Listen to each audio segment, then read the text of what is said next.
සානක වයිෆුයි හිච්චි පොතයි එක්ක සීයලාගේ ගෙදර ඇවිල්ලා. මෙයතුමනි අනේ සීයා පප්පට කියන්නකෝ මම තේ බොන්නේ නෑ කියලා. බීම් එකක් හදලා ඉල්ලමු.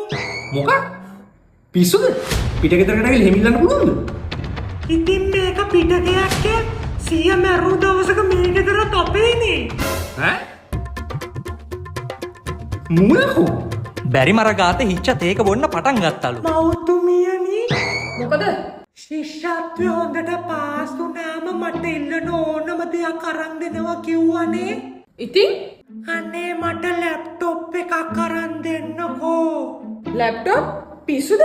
මේ පහවසර පොඩි උන්ට මොකටද ලැප්ටොප්? සුරංගයාගේ ලැප්ටොප් එකකින් ගේම් ගහනවලු. ඕකට තමයි මේ ගේම් ගහලා නාස්ති වෙන්නේ. පොඩ්ඩක් බලන්නකෝ සානක.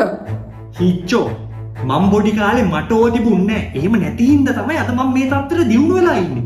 අනික ඔය ගේම් ගැහුවාම මොලේ මොට වෙනවා. නිර්මාණශීලීත්වය නැති වෙනවා. ඔය ගේම් කියන්නේ මහා බොරු වැඩ. එළියට බහලා ක්‍රිකට් පාරක් ගහන් ඉඳපන් පිස්සුද? මොකද කෙල්ලේ මේ සද්දෙට කතා කරන්නේ? නෑ තාත්තා මේ ලැප්ටොප් එකක් ගන්න ඕනලු.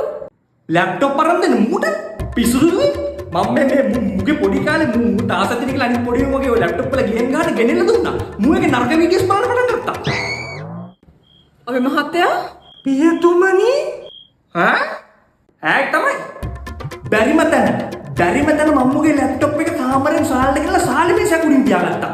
මම ඒ ඉස්කෝලේ කී දවසක් ගියද මුම්මේ ජරා සීටි අරන් ගිහලා ටීචර් මාට්ටු වෙලා අපි මහත්තයා පියතුමනි ඔය දෙනෙක් කසාදෙත් ඉවරලා තමයි නවතින්නේ. ඒක දවසක් මට ආපු කේන්තිනේ මම්මුගේ ලැප්ටොප් එක ගැහුවා පොලේ.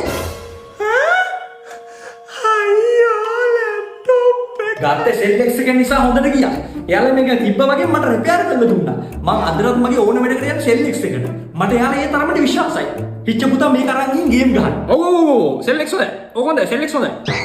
හැබැයි හිච්ච පුතේ නේ මූට රන් දෙන්න බබායි මේ ලැප්ටොප් එක. මූ දසවලක් දෙයක්. Asus, Dell, MSI, HP, Lenovo වගේ ඕනම බ්‍රෑන්ඩ් එකක කම්පියුටර්ස් ලැප්ටොප්ස් ඔයාලට Cell X එකෙන් ගන්න පුළුවන්. මොකද ඒ කම්පැනි හැම එකකටම Cell X විශ්වාසයි. ඒ වගේම Cell X එකෙන් භාණ්ඩ මිලදී ගන්නා පාරිභෝගිකයන්ටත් Cell X විශ්වාසයි. මේ දෙක නිකන් දම්වැලක පුරුක් වගේ එකට බැඳිලා තියෙන්නේ. හම්බ වෙලා තියෙන වෝට්ස් ප්‍රමාණය දැක්කට පස්සේ තින් ක්වොලිටි එක ගැන අමුතුවෙන් කියන්න දෙයක් නැහැනේ. ඉතින් මේ Cell X ශ්‍රී ලංකාවේ පරිගණක මහා ගෙදර.